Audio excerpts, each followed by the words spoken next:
A ver, imaginemos esta situación por un momento. A los pocos meses de vida, un accidente con agua hirviendo te deja quemaduras de tercer grado. Madre mía. Sí, una cicatriz enorme en el cuello. Y claro, creces en un entorno donde la violencia es tan cotidiana que salir a jugar a la calle es literalmente jugar a la ruleta rusa. Ujú. Pues a pesar de todo esto, este niño llegó a reinar en la élite del deporte europeo. Y bueno, bienvenidos a este nuevo análisis a fondo, donde hoy no vamos a repasar simplemente los trofeos o los goles de Carlos Tevez. No, desde luego que no. Eso sería quedarse en la superficie. Exacto. Hoy el objetivo de nuestra exploración es analizar la psicología pura y dura de la supervivencia humana. Queremos desgranar, con los textos que tenemos sobre la mesa, cómo el entorno más hostil imaginable puede forjar una mentalidad inquebrantable. Eso es. ¿Y qué mecanismos se activan en el cerebro cuando rendirse significa básicamente desaparecer? Porque ese es el verdadero núcleo de esta historia para quien nos escucha hoy. Totalmente. Acostumbramos a ver el éxito en la alta competición como algo superclínico, o sea, el resultado de una ingeniería perfecta. Ya sabes, academias de alto rendimiento desde que son unos críos, dietas calculadas al milímetro. Psicólogos deportivos por todas partes. Claro, un camino súper limpio y predecible. Pero este caso rompe absolutamente todos esos esquemas.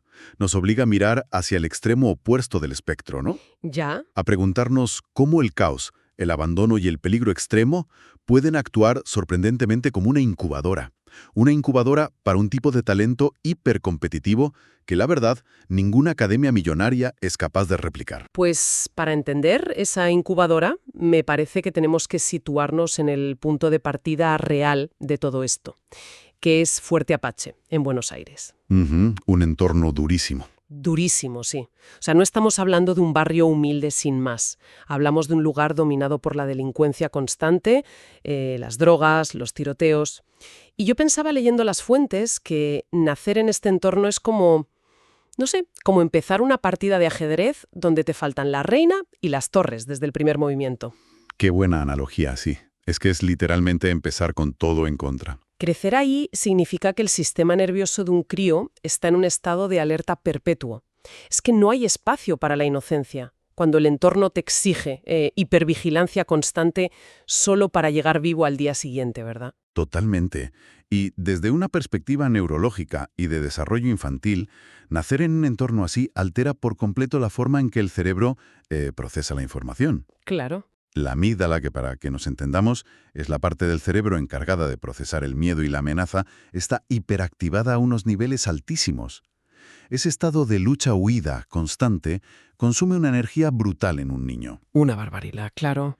Y si a esto le sumas una situación de pobreza extrema, donde, como dice el texto, muchas veces ni siquiera hay garantizada una comida al día en la mesa, Ostras, es que eso es fuerte. muy fuerte. Y encima le añades la ausencia de los padres biológicos en este caso. Pues el pronóstico habitual para alguien así es devastador. Las probabilidades de caer en la marginalidad son casi del 100%. Y ahí, justo ahí, es donde entra un factor que me parece crucial en la historia para evitar ese colapso total, que es la figura de sus tíos. Exacto, clave. Porque fueron ellos quienes lo criaron, o sea, quienes asumieron ese vacío inmenso y se convirtieron en su verdadera familia. En medio de un océano de violencia absoluto, pues lograron construir una especie de refugio. Sí, lo que en psicología del desarrollo se conoce como el apego seguro. Es un concepto fundamental. Apego seguro. Ujú. Para que la resiliencia germine en un entorno de tan alta vulnerabilidad, un niño necesita, como mínimo, una figura adulta que le proporcione cierta estabilidad emocional. Claro, alguien de quien fiarse. Eso es. Y los tíos funcionaron como un ancla vital. A ver, no podían cambiar la realidad de los disparos en la calle, evidentemente, pero crearon un microentorno de certidumbre de puertas para adentro. Ya, un sitio donde respirar. Exactamente, ese apego seguro es el cimiento sobre el cual un niño puede empezar a construir mecanismos de defensa que no sean puramente autodestructivos. Sin ese ancla de los tíos, el determinismo del barrio lo habría devorado sin piedad. Lo habría devorado seguro. Y luego, fíjate, está el elemento físico, que a mí me parece una metáfora visual potentísima de todo esto. Ese accidente con el agua hirviendo que comentábamos en la introducción. Uf, sí, tremendo. Una quemadura tan grave en un bebé de meses no solo te deja una marca enorme en la piel, es que te deja un registro de dolor extremo en todo el sistema nervioso. Completamente de acuerdo. Y yo me planteaba una cosa al leerlo. ¿Crees que al sobrevivir algo tan traumático en una etapa tan temprana, su línea base de tolerancia al dolor y al estrés se configuró en un nivel altísimo? O sea, que esa cicatriz visible en el cuello funcionó casi como una primera armadura psicológica. Qué interesante verlo así. Sí, como un recordatorio constante de que, oye, si pudo sobrevivir a ese dolor físico tan agonizante, pues podía soportar cualquier golpe que le diera fuerte Apache, ¿no? Es que la integración del trauma en la identidad de una persona es un proceso fascinante. Cuando una marca física tan evidente está ligada a una historia de supervivencia extrema desde muy pequeño, pues el individuo a menudo la reinterpreta. ¿Ah, sí? ¿No la ve como un defecto? No necesariamente. En muchos casos no la reinterpretan como un defecto, sino como una prueba tangible de indestructibilidad. Es como un sello de, aquí sigo. ¡Qué barbaridad! Claro, soy a prueba de balas. Exacto. Lo que para cualquier otro niño o familia sería una crisis insuperable y un trauma paralizante, para él se convertía simplemente en el umbral mínimo de normalidad. Esa tolerancia al sufrimiento extremo es exactamente lo que luego trasladaría al terreno de juego. Pues hablemos de ese traslado al terreno de juego, sí. Porque, a ver, la sociedad tiene una tendencia enorme, y lo vemos todos los días, a romantizar el fútbol callejero. Uf, muchísimo. Lo vemos en los anuncios de las grandes marcas de ropa deportiva, ¿verdad? El niño pobre pero feliz, jugando en una calle de tierra, regateando con una sonrisa de oreja a oreja, como la pura esencia poética del deporte. El cliché publicitario por excelencia. Totalmente. Pero es que la realidad de esta historia destroza ese cliché por completo. Para este chico, el fútbol no era un pasatiempo para las tardes libres, o sea, no era una forma de hacer amigos después del colegio, era una vía de escape literal. Una salida de emergencia. Exacto. Mientras otros niños de su entorno caían, pues, en las redes del narcotráfico o de la delincuencia más dura, él pasaba horas y horas jugando descalzo o con el calzado roto, en campos llenos de tierra, piedras y cristales. O sea, no era diversión, era pura supervivencia. Y la diferencia neurológica entre jugar para aprender una técnica por hobby y jugar por urgencia vital lo cambia absolutamente todo a nivel cerebral. A nivel cerebral también. Sí, sí. Piénsalo así. En una academia de fútbol europea de élite, a un niño de 10 años le enseñan posicionamiento, a tocar el balón a 2 toques, a mantener la estructura táctica del equipo. Y si falla, pues le corrigen y ya está. Claro. Se penaliza el error, sí, pero el coste de ese error es simplemente un pitido del entrenador y repetir la jugada. En Fuerte Apache, en esos campos de tierra sin árbitros, el coste del error o de mostrar debilidad podía ser la exclusión social o incluso física. ¡Ostras! En un entorno donde ser débil te convierte inmediatamente en presa. Así que ahí no estás desarrollando solo habilidad motriz con el balón, estás desarrollando un instinto depredador. Instinto depredador, qué fuerte suena, pero es que cuadra perfectamente con lo que leíamos.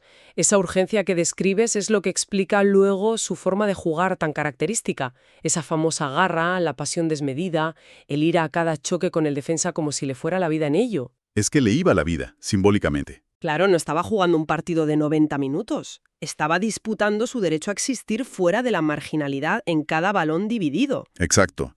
Y cuando el cerebro percibe que una actividad concreta, en este caso el fútbol, es la única puerta de salida real de un entorno altamente amenazante, entra en un modo de concentración y entrega absolutas. Entra en hiperfoco. Eso es. Esa intensidad visceral no te la pueden enseñar en ninguna escuela de alto rendimiento del mundo. Es imposible.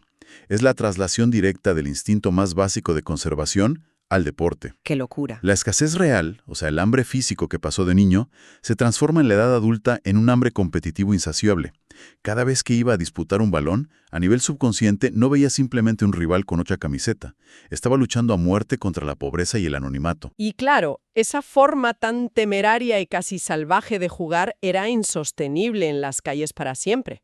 Pero resulta que era exactamente, o sea, milimétricamente, el tipo de energía bruta que un club gigante y súper exigente como Boca Juniors estaba buscando en ese momento. Y fíjate qué choque de mundos, ¿eh? Es que es espectacular.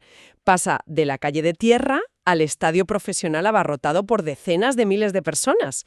Y lo lógico, lo que uno esperaría, sería que los entrenadores profesionales intentaran, bueno, pulirlo, ¿no? Sí, domesticarlo un poco. Enseñarle a jugar más bonito, a ser más estético, a no ir a lo loco. Pero intentar pulir a un jugador así es un error mayúsculo.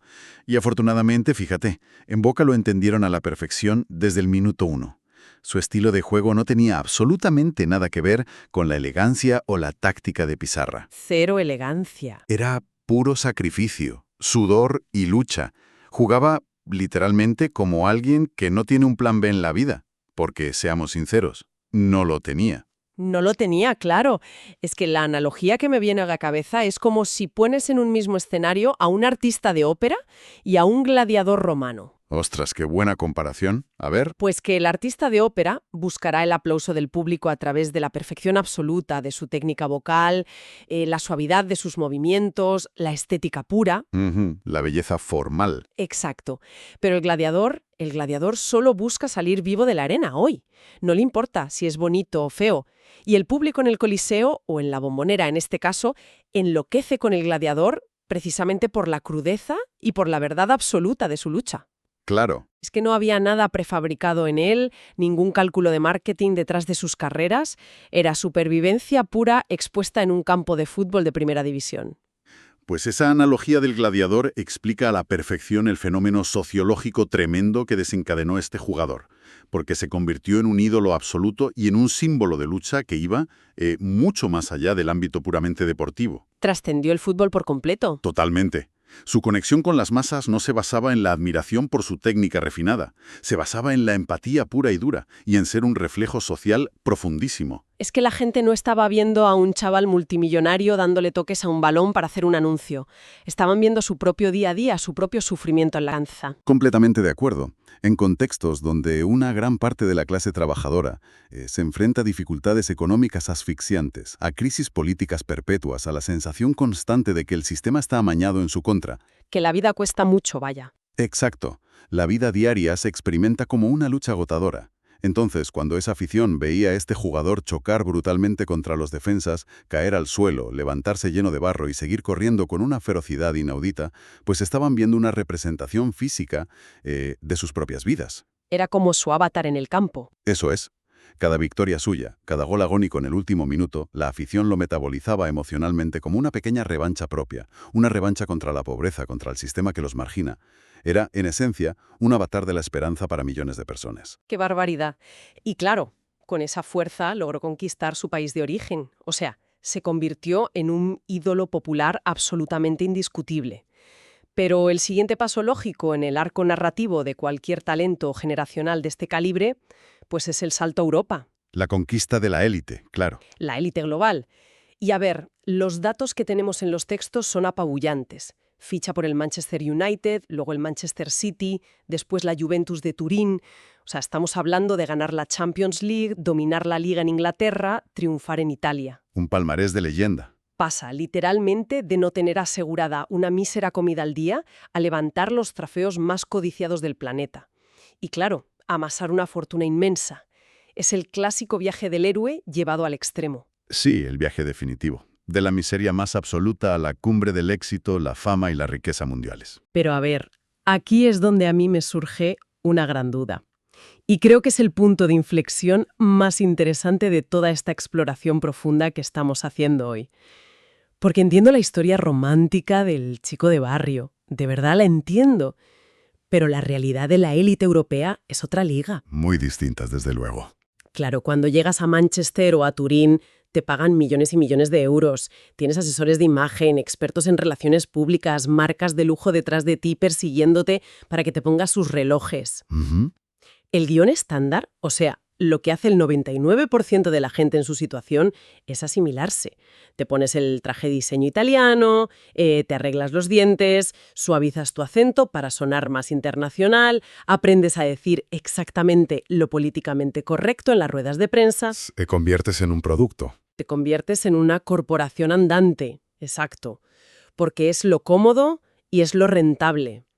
Sin embargo, y esto es lo que me vuela la cabeza, él se negó rotundamente a hacer eso. Rotundamente. Se mantuvo rebelde, era políticamente incorrecto, chocaba constantemente con entrenadores y directivos superpoderosos y exigió en todo momento seguir siendo el mismo chico de Fuerte Apache, con todos sus bordes sin pulir. Y mi pregunta para ti es, ¿por qué? Es una gran pregunta. ¿Por qué negarse a disfrutar del confort que se había ganado a pulso? ¿Por qué esa resistencia casi obsesiva a encajar en el molde del futbolista europeo perfecto? Pues mira, esa es la pregunta clave del análisis de hoy. Porque a primera vista, desde fuera y desde la prensa, esa actitud se etiqueta muy fácilmente como simple indisciplina, terquedad o incluso como la rebeldía inmadura de una estrella consentida, ¿no? Sí, el típico titular de prensa sensacionalista. Exacto. Pero si analizamos la neurobiología de su éxito, conectándolo con todo lo que hemos comentado antes sobre su crianza y la amígdala, nos damos cuenta de que esa negativa a asimilarse no era estupidez, era un mecanismo de defensa absolutamente sofisticado y vital. Un mecanismo de defensa. Pero, ¿para proteger qué exactamente? Quiero decir, ya tenía el dinero, tenía los títulos, ya estaba a salvo de la pobreza. Ah, amigo. Pero es que ese es precisamente el problema en su cabeza, sentirse a salvo. ¿Sentirse a salvo era el problema? Sí, su motor principal, su gran ventaja competitiva frente a jugadores que tácticamente o físicamente eran muy superiores a él, era el hiperrendimiento generado por la sensación de urgencia. Su cerebro estaba cableado, desde la infancia, para rendir al máximo nivel solo y exclusivamente bajo la percepción de amenaza o de necesidad extrema. ¡Ostras! ¡Claro! Si él hubiera adoptado la identidad del aristócrata del deporte, si se hubiera puesto ese traje de diseño carísimo y hubiera aceptado internamente en su fuero interno que ya era parte de la élite intocable, habría enviado una señal letal a su cerebro. Una señal de que la guerra ha terminado. Exacto. Le habría dicho a su sistema nervioso, se acabó la lucha, estamos seguros. Y en el momento exacto en que la amígdala se relaja y los niveles de cortisol bajan a la normalidad, esa garra inigualable simplemente desaparece, se esfuma. O sea que el confort psicológico, la comodidad, habría sido su kriptonita. Literalmente su kriptonita. Perder el hambre, sentirse saciado y seguro, habría significado convertirse en un jugador del montón. Bueno, un jugador técnico, pero del montón. Claro, perdería su superpoder. Al negarse a cambiar, al mantener una actitud siempre desafiante frente a ese establishment europeo de traje y corbata, al recordar y reivindicar constantemente de dónde venía frente a las cámaras, lo que estaba haciendo era fabricar artificialmente la fricción. Fabricar la fricción que necesitaba para seguir operando. Eso es, para operar al máximo nivel. Era una especie de autosabotaje invertido. Me encantó ese término, autosabotaje invertido. Sí. En lugar de boicotear su éxito, que es lo que hace mucha gente cuando llega a la cima, él boicoteaba su propia comodidad mental para asegurarse de que el éxito continuara. Qué inteligente. De manera subconsciente. Necesitaba sentirse como el intruso, como el chico marginado de Fuerte Apache luchando contra los gigantes europeos, para que su cuerpo siguiera liberando esa adrenalina brutal y necesaria para arrollar a las defensas rivales.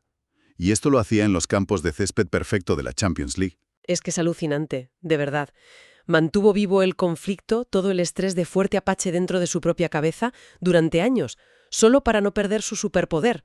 O sea, el entorno que casi lo destruye en su infancia se transformó, paradójicamente, en el escudo que protegió su talento cuando estaba en la cima del mundo. Una ironía brutal. Es una lección brutal, sí, sobre la gestión de la adversidad. Y yo creo que esto tiene una aplicación inmensa, muy directa, para cualquiera que nos esté escuchando ahora mismo. Totalmente.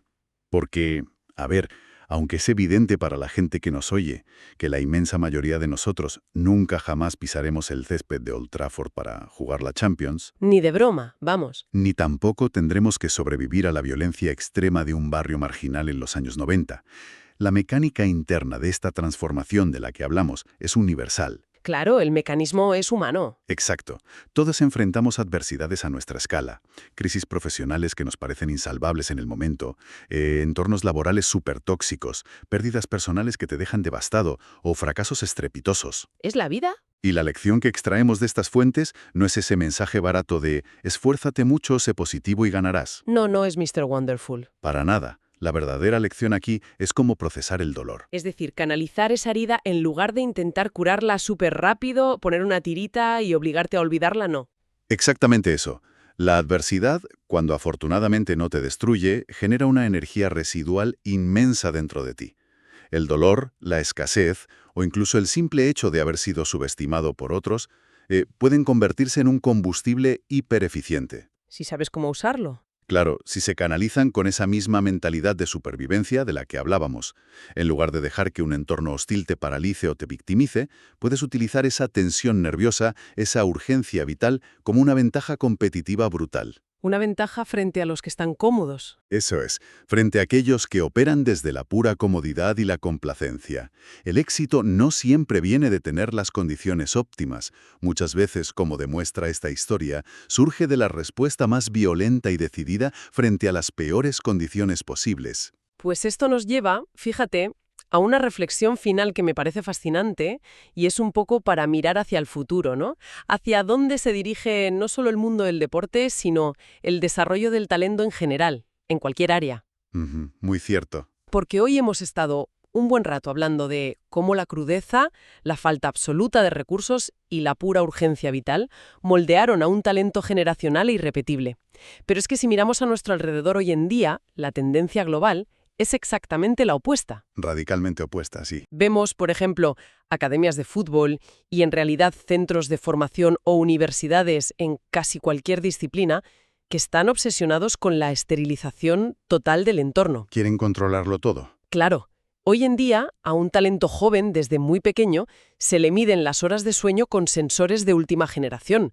Se le diseña la dieta mediante inteligencia artificial. Pisa campos de césped inmaculado, perfecto, desde que tiene 6 años. Y tienen un ejército de profesionales detrás. Tienen psicólogos que le evitan cualquier exceso de frustración, tutores.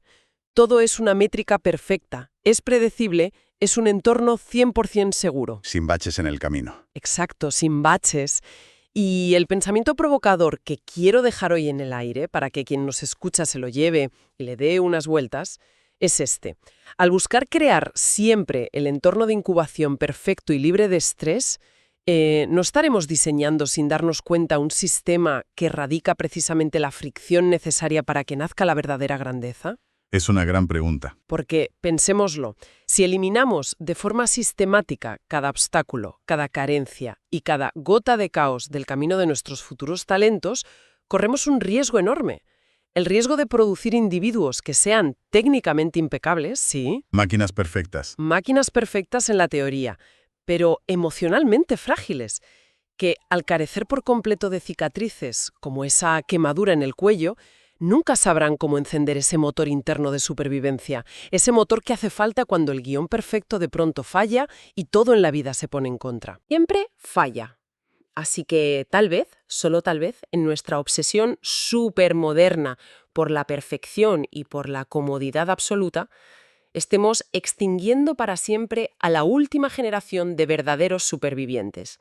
Ahí lo dejo. Una reflexión brutal para cerrar, la verdad.